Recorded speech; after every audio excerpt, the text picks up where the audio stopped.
Having a how bad you want it mindset isn't about the hustle or the grind. And you're burning out because you are trying to work harder and longer than everyone else. But there's no correlation by the effort that you put in and the results that you will get. Because when you're struggling and you don't know where to turn next, you have to figure out how to make it happen. Because everyone has a different path. Everyone's story is very unique. And there are tools and there are systems and there are methodologies that can help you discover your path, but your journey has to be your own. This is what happens in my Breakthrough Academy, and it's designed to awaken your ability to find your path. It's not a band-aid solution, it's a breakthrough moment. That's why it's called the Breakthrough Academy. There are easier solutions out there, but they're never going to get you to where you really want to be. And only you can decide how you do it, on what terms. So yeah, how bad do you actually want it? What are you willing to sacrifice and reprioritize in your life to make the change that you want to make? The change that you think you should make. So if this is you, leave a comment that says breakthrough. We'll get you in my program and you'll learn the steps to change your life forever.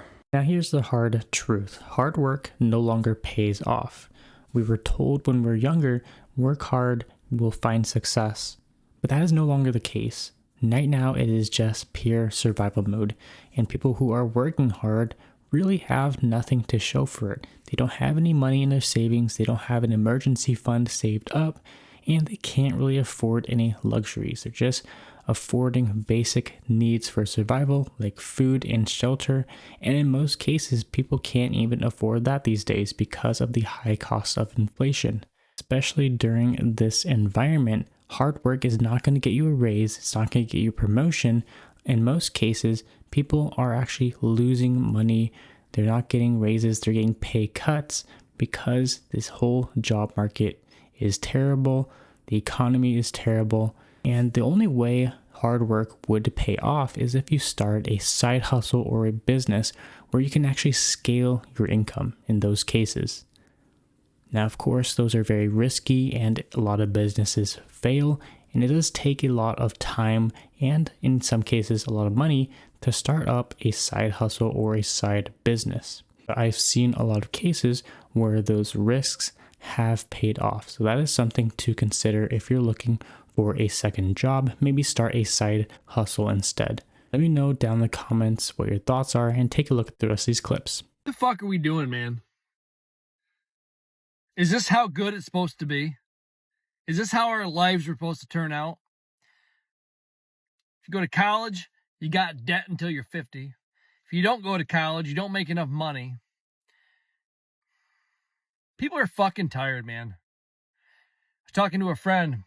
He's like, I don't even care about getting a paycheck anymore because it's like a slap in the face. You get your fucking paycheck and it's gone the same day, usually gone within an hour. And the minute you pay the bills, but they're already late, then you get an email saying your other bill's ready to be viewed. I couldn't afford the first bill. Now electric's going to go up. Interest rates are going up. Energy's going up. Most people don't even want to fucking be here anymore. You wonder why people go to the doctor for mental health problems. You wonder why people are breaking down. Why people go to work and snap, flip out, start screaming at their bosses, and get fired. Why? Because people are at the end of the rope. They can't fucking take it anymore. How much more can you take? What are we going to do about it? Is this just the way it is? I don't want to live like this anymore. I don't think anybody fucking does. But does anybody have a solution? Is there anything we can do to change this? That's the hard part. No matter how much you work, it ain't a fucking enough. The problem is, and I thought about this today, we don't make enough money.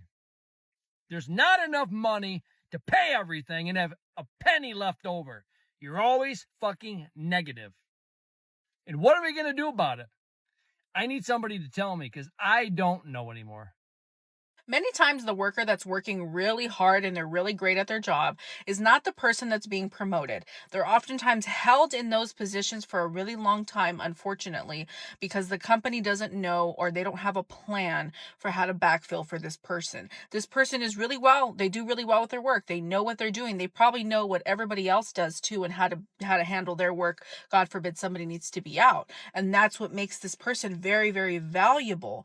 But unfortunately, when you're this valuable, they don't have a plan. And not every person is willing to step up and learn how to do multiple things and only be paid for one job. Okay. A lot of people say, hey, you want me to do more work? I need more pay. And maybe you're someone that's like, hey, I'm willing to step up and do what I got to do. But now it's time for you to be recognized for that. It's time for a promotion. And they're coming up with every excuse as to why it's not your time to be promoted, or it's not your time to get that pay or that increase or that title change that you've been waiting for. And unfortunately, it's because they don't have a plan. And honestly, they probably don't even have the budget to do so. In order to backfill for you, they're going to have to pay someone else more money. Someone's going to come in and see all the work you were doing and say, oh no, I need literally double this. Okay, which is something you probably should have been paid, but you never requested that. And someone's going to come in new and say, this is too much work, I need more money. And they just don't have the budget and they don't have the plan. Hard work doesn't pay off. And if you're in your 30s, you'll know exactly what I'm talking about. It used to be that education was the gateway to financial success. That's no longer the case. The average 30-something-year-old can't afford to buy a house. They have little to no savings, and 30 to 50% of their income is going towards paying off debts. It used to be that if you were employed at a decent job in your 30s, you could afford to live alone. Now, more and more young adults in their 30s still living at home with their parents. Something as simple as procreation, which is necessary for the existence of the human race, is now viewed as a luxury. In fact, the more children you have, the more you are judged. On paper, we did everything right. We went to good schools, we got our degrees, got our diplomas, we got hired at decent companies, but we're still poor. And guess what? Our parents who had matric certificates, got into the police force, were able to buy houses. Our parents who were middle class but were still kind of struggling are richer than us with our polished English, our fancy degrees, in our high-rise offices. Isn't that just wild? Bro, some people got to realize that whole being the best worker, slaving at your job, you feel me, trying to produce the best numbers, going above and beyond every single day for the fucking company.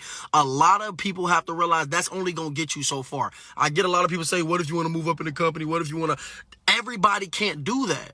So it's like, while you're at that job, slaving your ass off, I mean, sweating like you just been out here fighting in a war or some shit for this fucking company that don't care about you, that'll replace your ass as if you were the worst of the worst, or just nobody to them because you're just another motherfucking work number when you clock in and clock out. Ain't nobody really giving a fuck, you feel me, about whether you leave or whether you stay at that job. They just want to see how much work and how much labor can they get out of you. And they try to condition you to thinking that you really doing something. But at the end of the day, you being all the way up here, being the best, most dependable, because you realize the more you do, the more they call on you. And the better you are, the more that you the one that's getting called in and shit like that. You the ones getting called to do all the hard shit. But little do you actually think and realize you making just as much as the motherfucker who's the worst of the worst, who got the worst numbers and who's still employed. Y'all still making the same pay.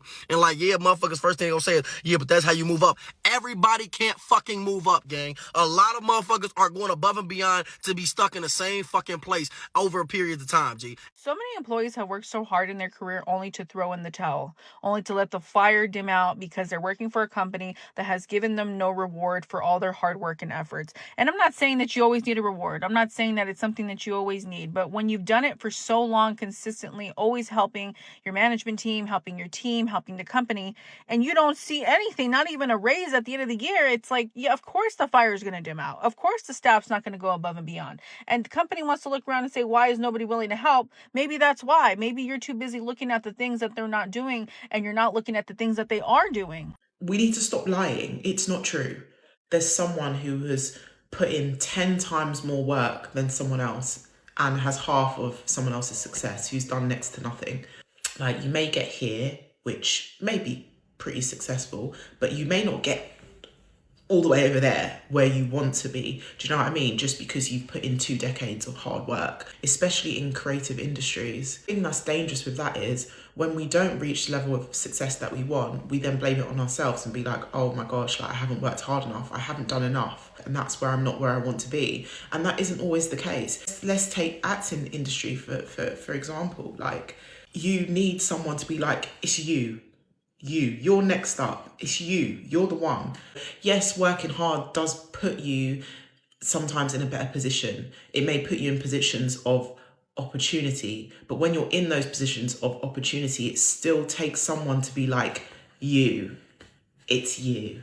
And then at that point where you're not the one that's picked, you're now feeling like, oh, I ain't done enough. Now you're going into depression because you're like, what more can I physically do? What more can I do? Like, I've put in so much work and I'm still not getting to the point that I want to get to. So it is dangerous. It is dangerous to be telling people or be telling your kids or, you know, be telling yourself that working hard means if I work hard enough, if I do this, if I do da-da-da, it means I'm going to be, I'm sorry to tell you, honey, but that ain't true, okay?